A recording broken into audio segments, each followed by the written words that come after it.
Good afternoon, ladies and gentlemen. We really appreciate you joining us today. We're going to begin our webinar. I'm Steve Love, President and CEO of the Dallas-Fort Worth Hospital Council, and we really thank you for being here today. This is going to be an educational webinar hosted in coordination with Forvis Mazars, who is an associate member of the council. We've worked with Forvis Mazars for many years, and they are a valued friend of the council, and they help us with wage index work and a number of other things to benefit our hospitals. Today's topic is navigating 340B, the very latest updates and strategies. And as you know, this is under total scrutiny as we speak. And this will be a great discussion. It's going to detail some of the protections. It's going to address Medicare cuts, and it's going to look at transparency. We will also focus on the ever-changing 340 drug pricing program and the most appropriate strategies for hospital systems. We have two national experts with us today. Brian Bell is a principal at Forvis Mazars, and I believe he was on a webinar with us just last year. And Morgan McGlothlin, a lead healthcare consultant at Forvis Mazars, is also with us. And we really look forward to this presentation. I will note that before we begin, if you have any questions, please type them into the question box, and we'll try to make sure we answer them at the end of the presentation. But again, thank you for being with us. And with that, here's Brian Bell. Great. Thanks, Steve, and good afternoon, everyone. It's a pleasure to be here with you again. And again, we're going to tackle a topic that I think probably hits our email box or the headlines every day around 340B and pharmacy. And really, if I can advance. Really, our goal today is to talk a little bit on a 340B overview and strategy, talk through the manufacturer barriers and kind of where we are today, give a brief 340B outlook, and then Morgan's going to spend some time really tackling some ways to optimize. And so in this world where we have a lot of barriers, we have a lot of potential cuts, how do we continue to maximize our 340B program, but also how do we optimize our pharmacy and do things smarter, quicker, and more cost effective. And then hopefully at the end we have some time for questions. But as we kind of jump into this, wanted to share some initial thoughts on just some things that hopefully by the end of this, you have some ideas around how do I, navigate all these changes. Like I said, there's changes occurring almost every day. So, or at least potential changes. And how are you going to plan for the future with some uncertainty? So we don't know where reimbursement will be. We don't know where cost will be 340B or not. So what are we doing from an advocacy perspective? I think the one thing we've really leaned into over the past number of years is at the state level. And really at the state level, for many states around the country, and I'm going to spend some time talking about it, that's where some of the manufacturer barriers have been tackled. So, and then how do you just think about things differently by utilizing data and using that data to say, are there clinics that I can convert in order to expand reimbursement, expand my 340B program? And then what are you doing for some of these, things and some of these headwinds that are coming through with the tariffs and other cost factors? And then I think the one thing we hear in the pharmacy space on almost every project that Morgan and I work on is having the resources to do all of these things, whether it's to maintain compliance or to optimize your pharmacy. And we know that pharmacy resources, there's a fair amount of shortages in some areas, and then other areas have all the resources they need. So a quick overview, and I always like to start with this because this is really what the manufacturers are trying to change. So when we think about the 340B program, been around for more than 30 years, it's had a lot of expansion.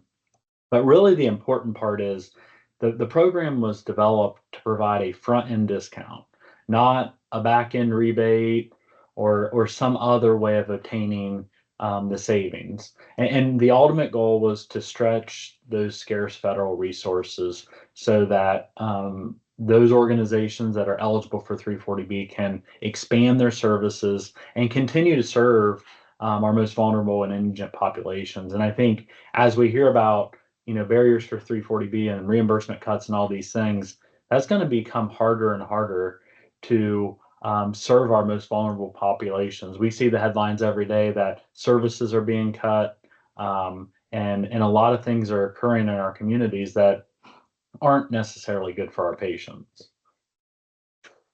From an eligibility perspective, I don't really want to focus as much on who qualifies. My main goal with this slide is to talk about some strategies around our DISH percentages changing. So what we're seeing across the country, especially for our DISH hospitals, so those hospitals that participate at a greater than 11.75 DISH percentage, we're seeing more and more hospitals where their DISH percentage is dropping below that percentage. So how can we continue to participate in the program, maybe at a different level? So being proactive and becoming either a rural referral center or a sole community hospital. The key part of this is if you drop down to that 8% participation, you no longer will be able to purchase your orphan drugs. So the other side of the strategy is if you are a rural referral center or a sole community hospital, how is it that I can participate as a DISH at that greater than 11.75? Because ultimately you can still participate at the higher level and gain access to those orphan drugs, which oftentimes are our most expensive drugs. From a HRSA audit perspective, 340B Health held a call probably about a month ago and talked through some of the things that they're hearing from their members as far as what's occurring through the HRSA audits. I think it's important to note that when we look at the HRSA audits, the audits from there's still audits open from 2023. There's still audits open from 2024. And I think a lot of this is because of patient definition. So we had a court case over a year ago that challenged patient definition. I think there's been that HRSA and the Bazell group have had a hard time kind of figuring out how are we going to interpret that within the confines of our audits. Ultimately, they go back to the 1996 patient definition. There were issues around using diagnostic testing as the qualifying patient encounter for 340B. And then medication therapy management clinics. And this is something that comes up a lot. And when can we use these clinics in order to qualify for 340B? And I think what we're seeing as an output of these audits are when we have a medication therapy management in a location that is 340B eligible, it's okay. But when we have a medication therapy management clinic in a non-eligible location, that's when we're going to have difficulties and it's going to be a potential finding. And then trends in duplicate discounts. So this has always been a focus. I would say the one thing that we're seeing the most focus on is your out-of-state Medicaid and including those in the program, and they're receiving a lot of scrutiny during these audits. So from a strategy perspective, this slide, if you were on the call a year ago, this slide's probably familiar to you. I always like to start out with this because this truly is the cornerstone as far as how do we build out a robust, optimized, compliant 340B program, and really building it out in a way and understanding that this isn't just a pharmacy program. This is really a program that touches all aspects of our organizations, and we really need to have a clear plan and a strong group of stakeholders in order to do all of the things that we need to in order to maintain and expand our 340B program. So making sure that this is set up, making sure that you have individuals from IT, legal, pharmacy, compliance, and really having the ability to communicate upwards to leadership as well as to your board, so that as different things happen from a regulatory perspective, they understand that this is why our savings have decreased. This is why we have gone flat. All of those different things, and really using this committee as a means to communicate throughout your organization. And then provider-based clinics. So when we think about being eligible for the 340B program, the clinics need to be on a reimbursable line of the cost report. And really the path in order to be on a reimbursable line of the cost report is through converting your clinics from freestanding clinics, so those clinics that sit down on line 192 of the cost report, and converting those to provider-based clinics that sit up on line 90 of the cost report. We always start and assess and say, okay, what's the reimbursement impact? What's the impact on the patient? And then what's the 340B impact? And then that allows you to prioritize and say, here's where we want to focus our time and our resources in order to meet all the requirements to be provider-based. These clinics, it's important to know, they do have to meet all of accreditation standards. They have to have the appropriate licensure. They also are required to have some pharmacy licensure as well, in addition to the standard hospital licensure. So that's something to keep in mind. And then integration. So CMS is going to expect for these clinics to be clinically integrated, integrated from a EHR perspective, and also be financially integrated so that they're on the hospital GL and therefore included on the most recently filed cost report. And then lastly, from a public awareness perspective, when patients go into these clinics, they need to understand that they're at a department of the hospital. They're no longer at a physician office or a physician practice. They truly are walking in to a department of the hospital that's held to the same standards as all of our other departments of the hospital.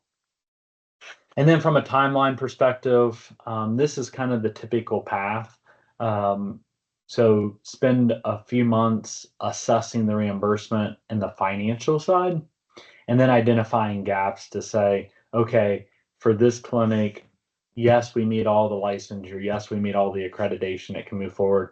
And then if they don't meet those requirements, then it allows you to have time in order to fill some of those gaps.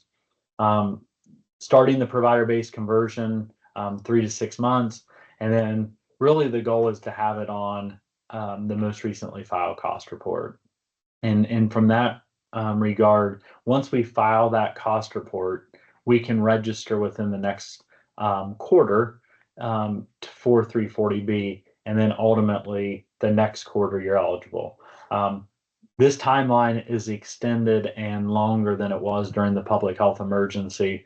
During the public health emergency, we were able to basically allow unregistered locations participate in 340B immediately. I'm going to spend a little bit more time talking about that, but it is a long timeline when we think about our clinics.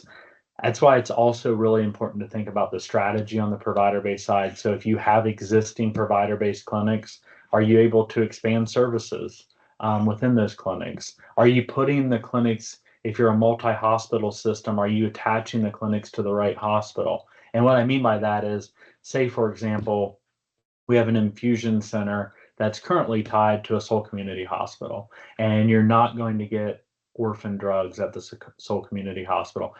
Can you tie that back to your dish and really optimize getting access to the orphan drugs?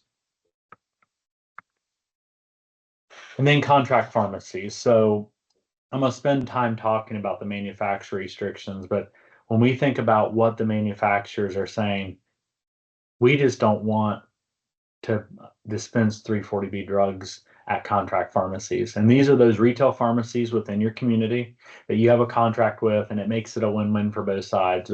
Really need to make sure that we're aligning with the manufacturer policies. If we're required to submit data, we're doing so. And typically that's through a program called 340BSP. I think it is important to note that even for those states that have state laws, they are submitting data to 340BSP in order to gain access to the 340B pricing. Partnering with your prescribers to educate the benefit. We see this a lot with some of our specialty pharmacy where provider might be sending scripts to a specialty pharmacy that we don't have a contract with. And how do we really educate our prescribers to say, no, they need to be filled at this pharmacy? Morgan's going to spend a little bit more time talking about entity-owned specialty pharmacy, and that's where we really want all of our scripts to go. Reviewing the contract terms, there's been a lot of changes over the years in dispensing fees.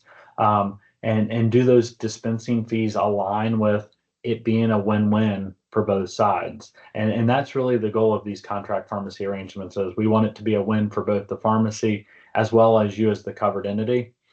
And then monitoring store performance. So you're going to pay transactional costs. So we really want to make sure that, month to month, that the relationships that you have are profitable and they're producing savings for you as the covered entity.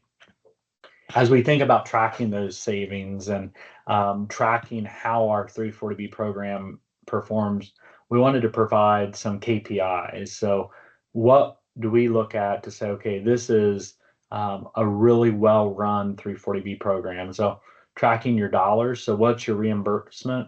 What's your revenue? What's your savings? And then what's your purchasing trends look like? Also tracking rates. So one thing you'll hear a lot in the 340B space is capture rate. And so how do we continue to expand our capture rate, both for pharmacies that we own, as well as those scripts that are being filled in the community? And then quality, as we think about changes to reimbursement in the future, whether it's around, value-based reimbursement, if we're going to get reimbursed on quality, building this into our programs. And that's a key aspect of some of the talk that Morgan's going to walk through. When we own the pharmacy, we feel like we have a better opportunity to fulfill the needs of our patients. So from a medication adherence perspective, from a financial perspective, we just think that's really the best approach. So I won't steal a lot of her talking points, but we do think that quality will be a key aspect, whether it's 340B or just pharmacy in general. And then the manufacturer barriers. So for the past 4 years, we've been navigating these manufacturer restrictions. And really what has occurred is the manufacturers have said, no, we're not going to make it easy for you to obtain 340B savings for your contract pharmacies. For the most part, entity-owned pharmacies have been left alone. But today we're sitting here, we have 30 plus manufacturers with limitations. We do have a number of states that have legislation protecting contract pharmacy relationships, which I'm going to touch on. But just to give some perspective, when we were only working with 5 manufacturers with restrictions back in 2021, it was about $1 billion. And this is on an annual basis that organizations are losing access to those valuable savings that ultimately produce opportunities for them to expand and serve their communities. So from a legislation tracker perspective, this map has changed a lot in 2025. A lot of that is because of the landmark case that the Supreme Court declined to hear pharma's challenge of the Arkansas law. Arkansas was the first to have a law in place. It's been very, very effective. It's been defensible, enforceable, and what I will tell you about the covered entities that I work with in Arkansas, their 340B savings are back to pre-2020 marks because all of the manufacturers have fallen in line to follow it. For a lot of the blue states on this map, they've taken the Arkansas law for the most part and utilized the wording. The states that aren't having as much success, the main reason that they're not having success is because they've left out enforcement of the actual law. So there's a number of different variations, but I would expect that as we work through the summer, more and more of this map is going to turn blue. I know that just as of today, I think Rhode Island and Vermont are really close to getting theirs passed, but I can't emphasize enough kind of, working with your state legislators. And I know we have a bill in Texas, but to push that forward, it is absolutely amazing once these bills get passed and the savings that come back to you as the covered entity. And then state reporting requirements. So Minnesota, under Governor Walz, they were the first to come up with, we're going to have a 340B transparency reporting requirement. And it's not catching on as fast as the protection laws, but you can see that there's a number of states that are either close to or have reporting laws. And, I get asked a lot of how do we fight these? And ultimately, we can't really fight a transparency law because then it makes it look like we have something to hide. I think the one thing we can do is we can emphasize, do you realize how much time and resources this is going to take us if there's a transparency law? What I will tell you is within all of the proposed legislation that's out there, I would expect at the federal level, if any reform occurs in 340B, there will be a transparency component. So something that we may just need to get used to anyway. And then the rebate model. So this is something that going through the courts right now, and ultimately there's been some manufacturers say, we don't only want to make it where you have to submit data to us, but we actually want you to purchase it at a higher cost up front.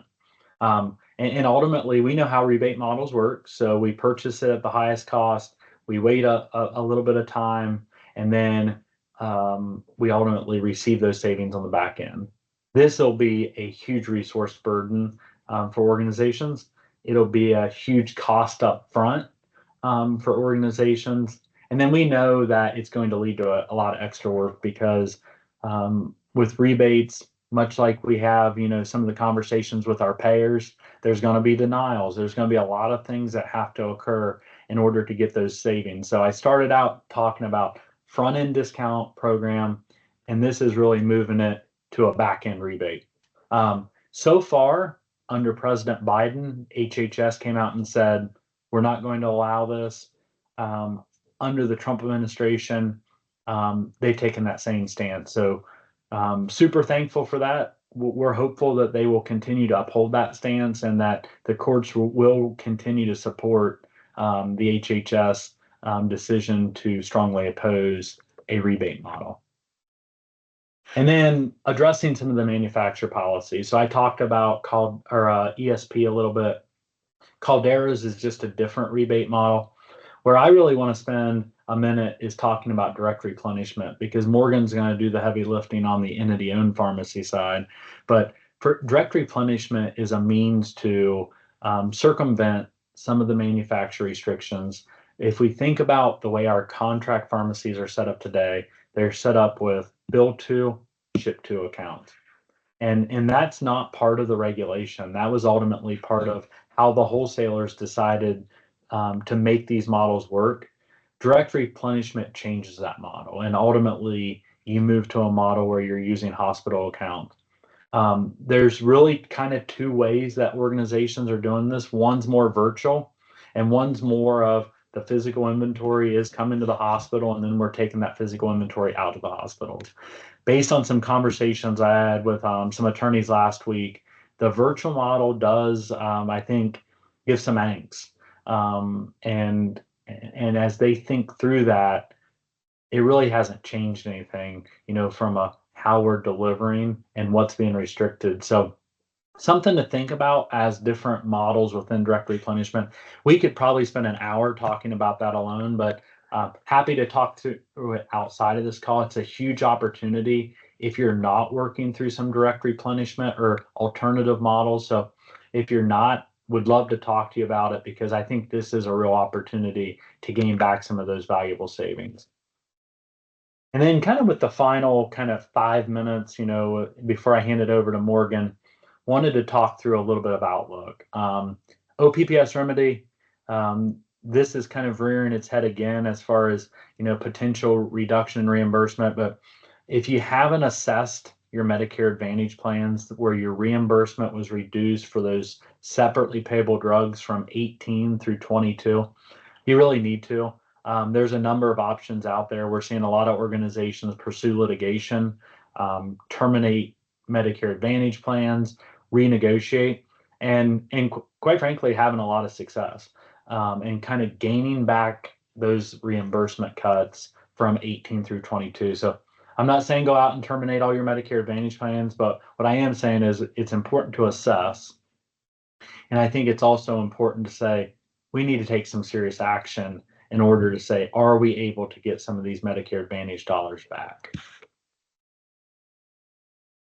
I talked about the unregistered child sites. There is a lawsuit right now that's trying to take this back to where we can participate as unregistered.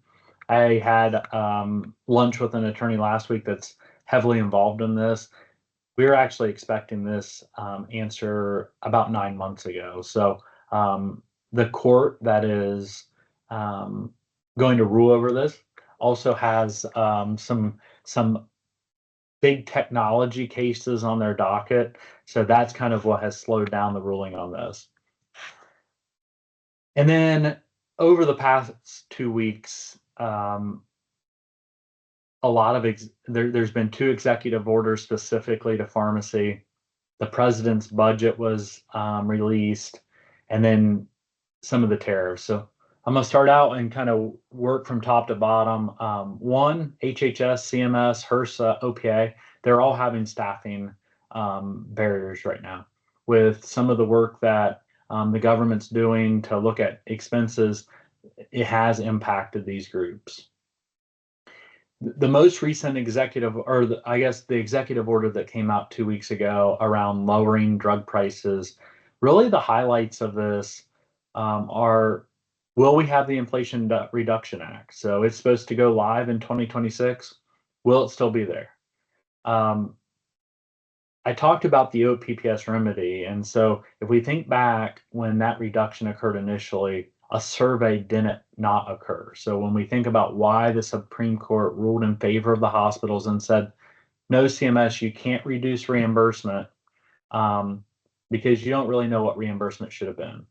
There is going to be a drug price acquisition survey as part of this executive order for Part B drugs.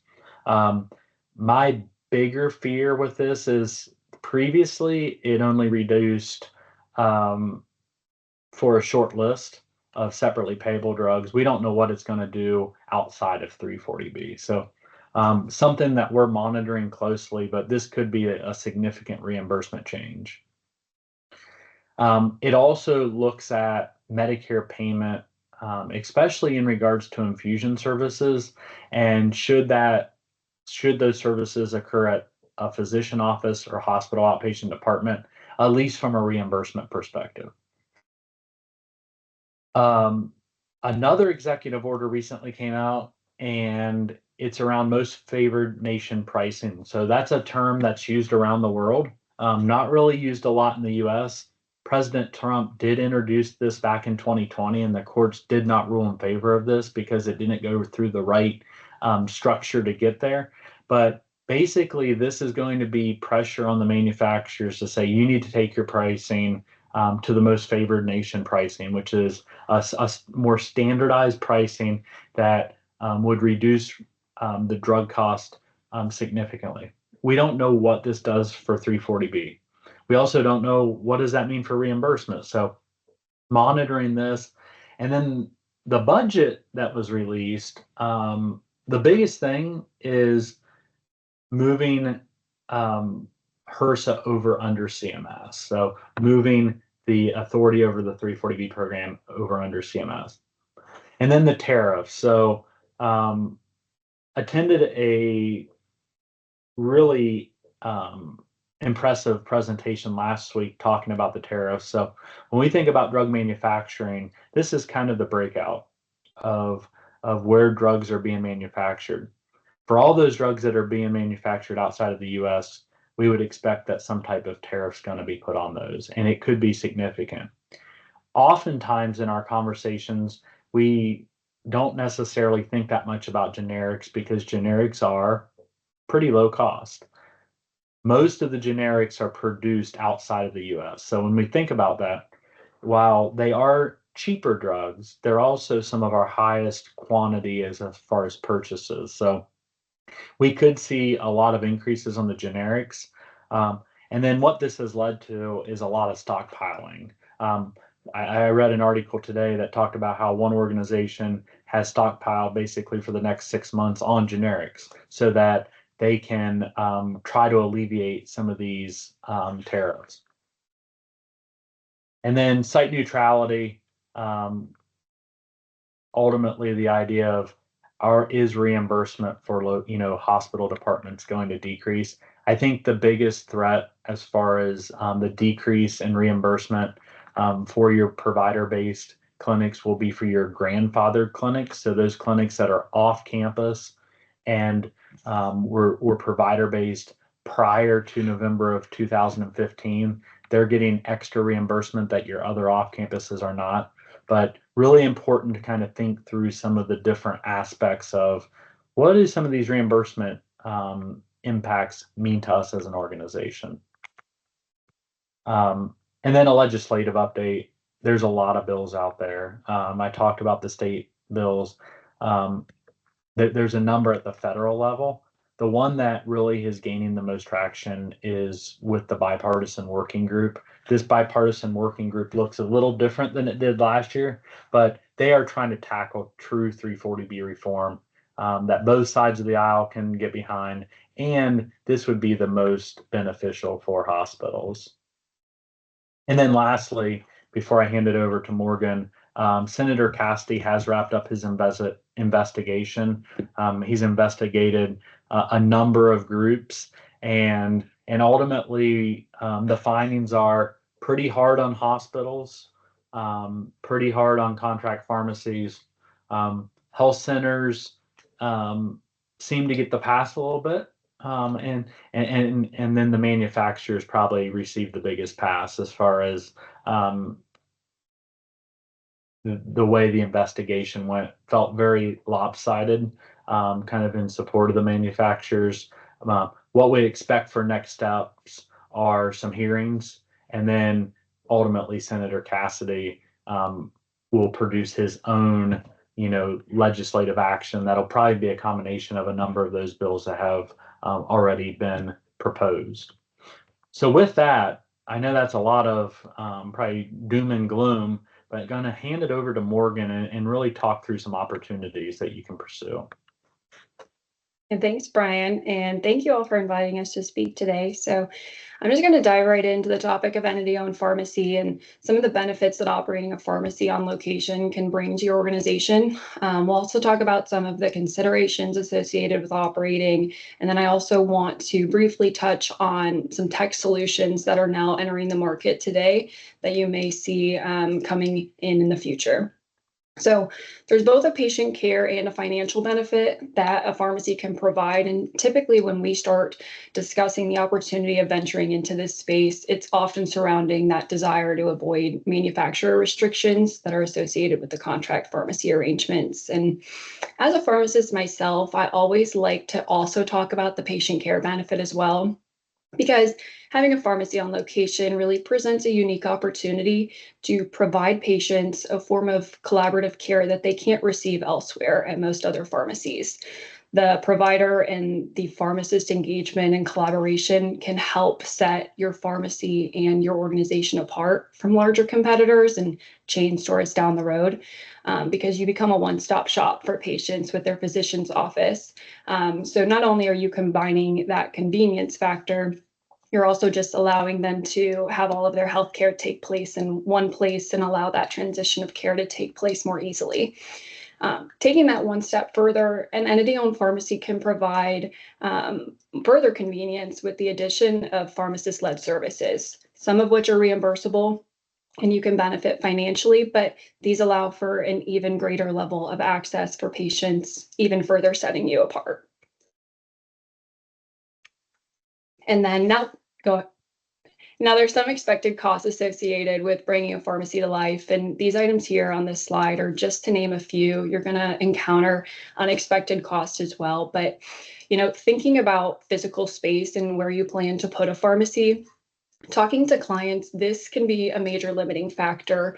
And in Texas, there are no requirements from the board for size, just that you have to have enough room to safely perform the services that you're offering. So where we see organizations find the most success is really brainstorming and finding conversion areas for underutilized space. So utilizing hallways that aren't being utilized, closets. It doesn't always have to be pretty, but it just has to be functional. And so there's also additional inventory costs to build up inventory. So just planning for that within your budgeting to ensure that you're ready for patients on day one. And this is really an unavoidable cost that needs to take place. When it comes to staffing, this will change over time, but a way that you can kind of get a good grasp on that is taking a look at your number of outbound prescriptions and comparing this to national pharmacist workload statistics. This can be a great gauge as to the number of employees you would need to get started. And NCPA releases some of these metrics regularly where you can check in on those. Last but not least, IT costs associated with the implementation of pharmacy dispensing softwares, TPAs, and then any other technologies that you choose to bring into the space. Other items to consider in terms of physical space is location, and this can vary depending on your intention to become an open door pharmacy or a closed door pharmacy. So if you plan to offer services to the general community, ensuring convenience is top of mind allows you to compete with the chain competitors. So things like ensuring you have external doors for ease of access, dedicated parking spaces, because if a patient outside your organization were to have to walk through the entire hospital or building to reach an internalized location, this can be a deterrent. But on the other hand, if you plan to only service existing patients as a closed-door pharmacy, an internalized location may be something you can pursue more easily. So occasionally we'll see organizations who are combining discharge fills with employee pharmacies, and this is where that would apply. I will say that many of those organizations are starting to think about converting to open door to bring in additional members in the community. So I would encourage you, when thinking about location, to think about where you want to see the organization and the pharmacy service look in 5 years or 10 years versus exactly what you want it to look like today. So going back to the open door model, there's a few items to consider just within this decision. And the ability to provide services outside your organization to the community also allows you to service a larger variety of payers. And in doing so, you'll need to be contracted with those payers. And so enrollment with the PSAO can allow you to do this efficiently and get you up to speed much quicker than if you had to execute those contracts individually. Your wholesaler likely has one that you can enroll in, but you're also able to shop around. You don't always have to stick with the PSAO associated with your wholesaler. And then you'll still have several one-offs agreements that will have to be negotiated separately, but for the most part, this is an easy way to do so. Additionally, with an open door model, this requires closer tracking of your inventory to maintain compliance. So considering whether your organization will pursue a separate physical inventory or if you have the financial capability to pursue split billing software in a virtual inventory model is a financial consideration upfront. So deciding just what's best for your organization and if manual eligibility checks are feasible or if the split billing software makes more sense for you as a consideration in the beginning. Then the last thing I would point out here on this slide is this center tile. And this is provider and staff buy-in. And I think the phrase "it takes a village" also applies here. It takes collaboration across your entire organization to encourage and get patients engaged with your pharmacy. And your staff can serve as the best marketing, and having an actively involved and trained staff will lead to increased collaboration and compliance overall. You may find that you have more some physicians who are more willing to engage in things like collaborative practice agreements and referrals to pharmacy than others, which is not uncommon.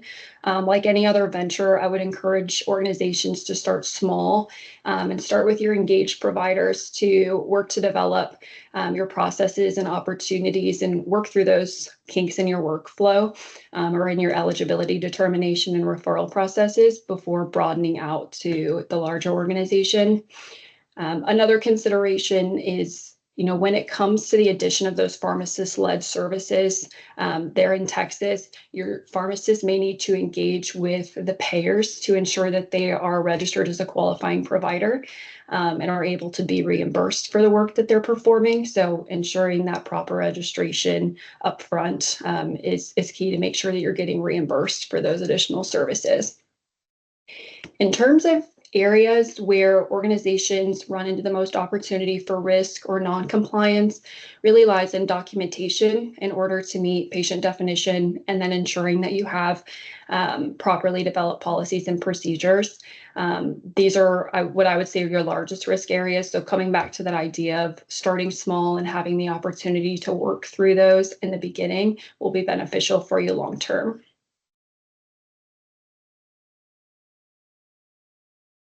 And then when it comes to KPIs, capture rate, like Brian mentioned, is arguably the most important indicator to the success and health of an entity-owned pharmacy.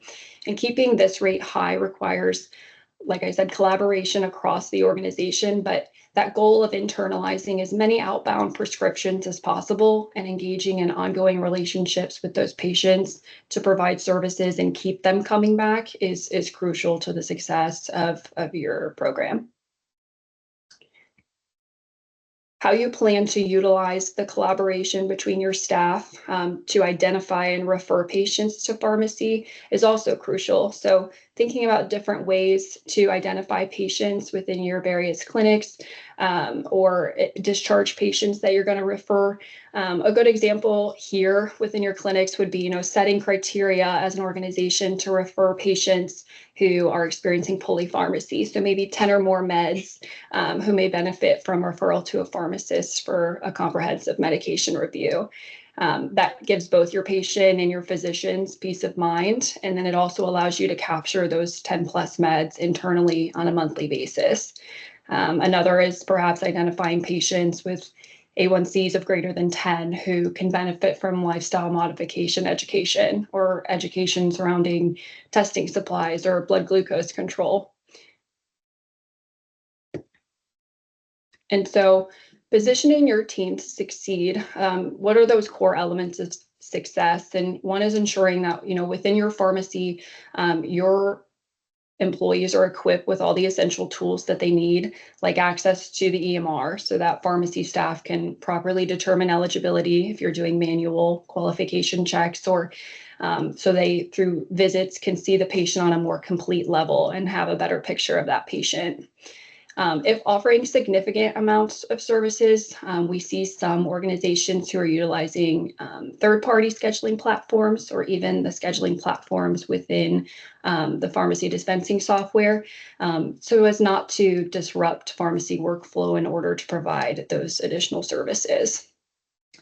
The next is utilizing strengths and certifications of your staff. So going back to my A1C example, if you have a certified diabetes educator on staff, this is a great opportunity to work with your endocrinology team if you have one that's interested to build out programs with a focus on diabetic care. So knowing what talent and expertise you have on staff can help you build out what you want your program to look like long term. And then another is identifying and communicating expectations. So ensuring that your staff knows how much time to spend on these additional pharmacist-led services upfront, and providers understand the expectations and what those capture rate goals are so that you are all working towards the same goal. In terms of long-term success, setting those KPIs, so setting additional KPIs in addition to capture rate, and then also engaging in quality and performance improvement initiatives can be really beneficial just in keeping yourselves sharp.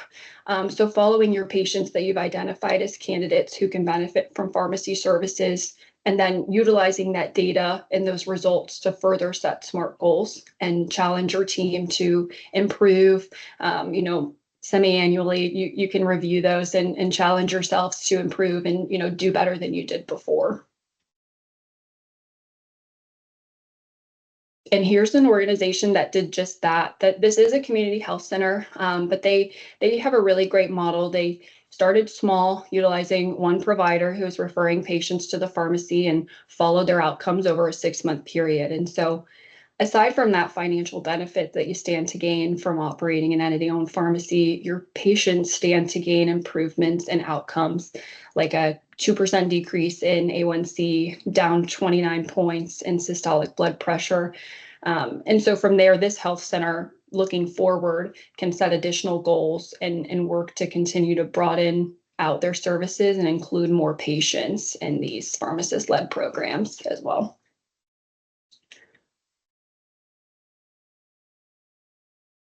With that, I'm going to switch gears just a little bit. We're going to stay on the topic of entity-owned pharmacy, but I want to talk about a topic that, as of lately, has come up a lot more often and much more so with our new presidential administration, and that's surrounding artificial intelligence and its place within pharmacy and patient care.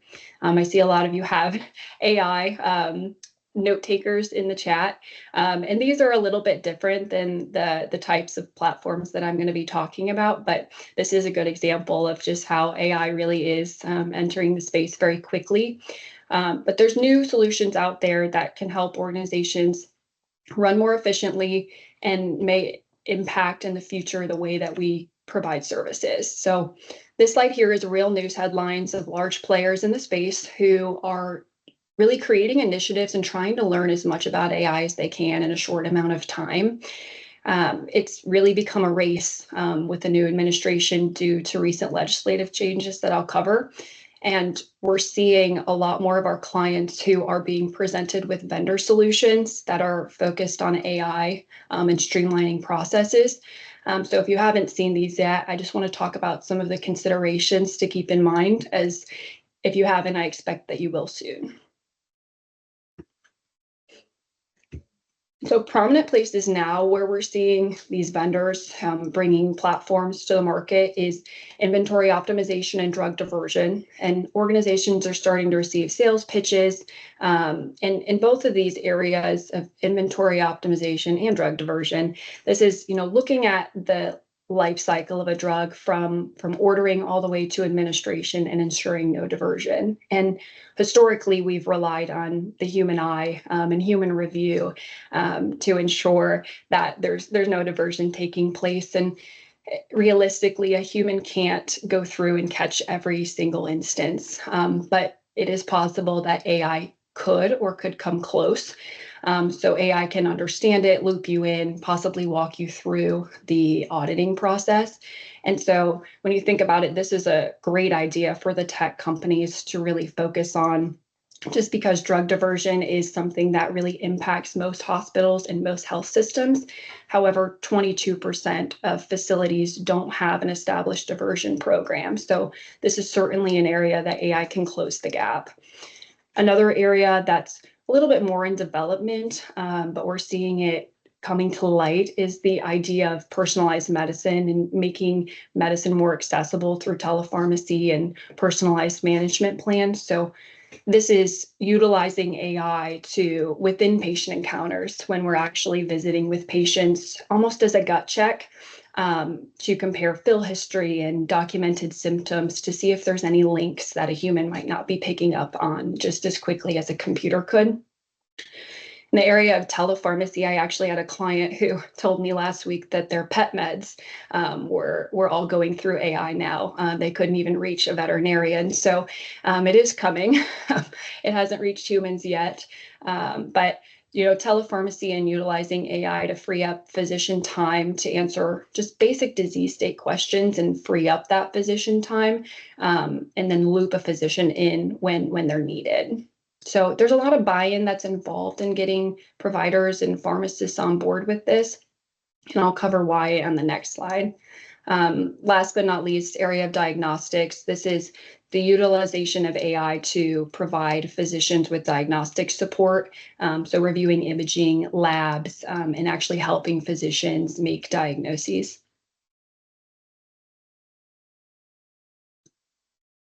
And so these are the areas where AI is beginning to transform the industry. But what are some of the challenges that we might face as a healthcare industry when adding AI into the mix? And there's a variety, including, ethical concerns. Are we protecting our patients' best interests? Are we protecting their privacy? What are our government's plans for AI? There's a buy-in factor for both patients and employees. Some are going to be more willing to utilize the platforms and the services than others. Data integrity is another big piece. Without processes in place to ensure accuracy, AI and these services really have no place in healthcare. So this is a big challenge to overcome in terms of proving to providers that it's accurate. And then cost, which can be large upfront.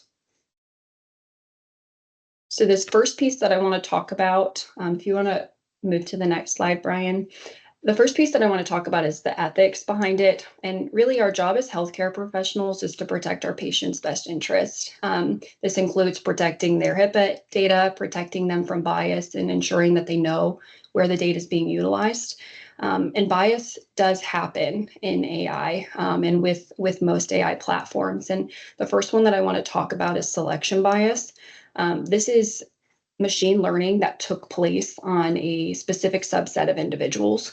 And now that it's time to apply the learned data to the test population or actually apply it to a patient, the AI is not capable of registering what the test population looks like. So a good example of this is in the setting of skin screenings. If the AI has been trained to detect melanoma in fair-skinned patients, and the test population contains darker-skinned individuals, those patients may experience what's known as selection bias, just because the AI is not capable of applying the information appropriately. Another form of bias is automation bias. This is when physicians get a little bit too reliant on technology. This can lead to complacency of physicians and lack of utilization of critical thought. So just when we're not questioning if AI is actually correct, is where this comes in. And the last idea is generalization. This is just a concept of, is a machine actually capable of processing multi-system disease states similarly to an individual with a medical degree? And depending on who you ask, whether it's someone in tech or a physician within your facility, you're going to get a very different answer. And so there are some questions that remain. What standards exist already and who oversees them? Is the plan to have an organization that will govern or audit AI and how it's being used? Who's going to keep it updated as new studies come out and new advancements in medicine come to light? And then a major question related to buy-in is, who's ultimately responsible for the application of the results? If this were to end up in a courtroom, is it the pharmacist, the doctor, or the tech giant who is responsible for the utilization of the data that was provided? And then also, how is performance tracked? What are those performance indicators, and how do you as an end user know that it's working correctly? And then last but not least is legislation. And, what legislation is going to govern the usage and development? And I'm going to dig into this a lot more in the next slide. I briefly want to talk about cost, where we're seeing costs with the new vendor solutions that are coming to market, specifically related to the inventory management and the drug diversion. We're seeing these in terms of the costs associated with implementation fees and the setup of data feeds. And then also, these are usually subscription-based models. So you're paying on a monthly basis to utilize either the platform or for them to integrate with your software or your pharmacy dispensing system in order to provide them data that they will monitor.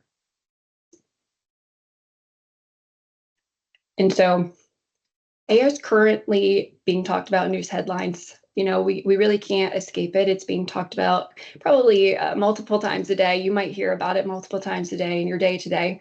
And reporters are calling this a defining era for the shaping of AI and just how we interact with it, not only as a profession, but also just as a society as a whole. And across the world, there has historically been a lack of accountability. It's really been largely self-policing. In October of 2023, the Biden administration signed an executive order that was based on voluntary adoption. So this was really the first crack at regulation at the time. And at the time, the tech giants were actually lobbying for increased regulation. They were saying that they wanted some form of oversight. And this executive order from the Biden administration, it encouraged self-accountability and proper development of AI, but it really had no checks and balances or oversight, so it was pretty weak. And it was repealed on day one of the Trump administration. And the Trump administration replaced it with an executive order titled Removing Barriers to American Leadership in Artificial Intelligence. So this was a big switch up and a big shift in the idea from risk prevention to pro-innovation, because the tech giants went from lobbying for increased regulation to lobbying for increased freedoms. And then if you want to pursue the next, yep. And then, so right now the Trump administration's been granting the power to the states. And, basically whether a state is red or blue is determining how those votes are typically going. Right now, there's currently more than 12 AI-related proposals being introduced daily. Texas is actually the third in number of active AI bills. But leaders in the Trump administration, like Dr. Oz throughout his confirmation hearings, are really large proponents of AI and this freedom of exploration. Dr. Oz throughout those hearings, he made statements that, physicians spend 50% of their time documenting and what could they do with that extra time if it was freed up with the utilization of AI. So all that being said, the role of a healthcare provider in all of this is to learn, to educate, and to plan. It's important to become knowledgeable now, as there's going to be many questions that arise, not only from your staff as you bring different softwares into the mix, but also from patients, as everyone's a little bit skeptical just because we're seeing these news headlines come out and there's a lot of uncertainty. So having a solid foundation of knowledge can enable you to ask vendors the appropriate questions regarding what services they offer and how they're going to hold themselves accountable. And then as you bring AI into your organizations, having education sessions, developing resources, and making sure that you stay engaged with stakeholders as you roll those out can really, really help you aid in that comfortability and buy-in for your staff. And right now there's a lot of unknowns, like I said, in this space. And so that makes it a perfect time to educate yourself. And if this is something that you're passionate about, I encourage you to get involved with your state legislation here in Texas to share your thoughts. With that, I will open up the chat to any questions surrounding the 340B items presented by Brian or regarding AI and entity-owned pharmacy. Morgan, thank you. And thank you, Brian. Excellent, excellent presentation. You timed it perfectly. We're right at 60 minutes. I don't see any questions, Brian and Morgan, in the chat or the Q&A, but I want to say that thanks for giving us your emails. I'm sure many of the people are going to look at your emails, and if they think of questions, they'll email you directly, if that's okay. But I do think it's important on this 340B, the last thing you said, Morgan, to get involved with your state legislatures. That is so important, and let them hear from you. Another thing I want to make sure all the people understand, Chris Wilson has recorded this, and this entire excellent presentation by Brian and Morgan will be sent to all the people that registered for the event. And I don't know, Brian and Morgan, I haven't asked you this. Chris can check with you offline if we can share the presentation with people as well. Yeah, absolutely. Yeah. We're more than happy to share it. Right. Well, I don't see any questions in the chat or Q&A, but I think that could be because y'all did such a thorough job of going through this. So I want to thank you so much for an excellent presentation. 340B is so important to so many people. And this concludes the webinar, but special thanks again to Morgan and to Brian, and thank you so much for being with us. Thank you so much. Everyone, please have a good day. Be thankful. If you're not in Dallas, we're going to be at the 100-degree mark today. Have a good evening. Thanks all. Bye-bye.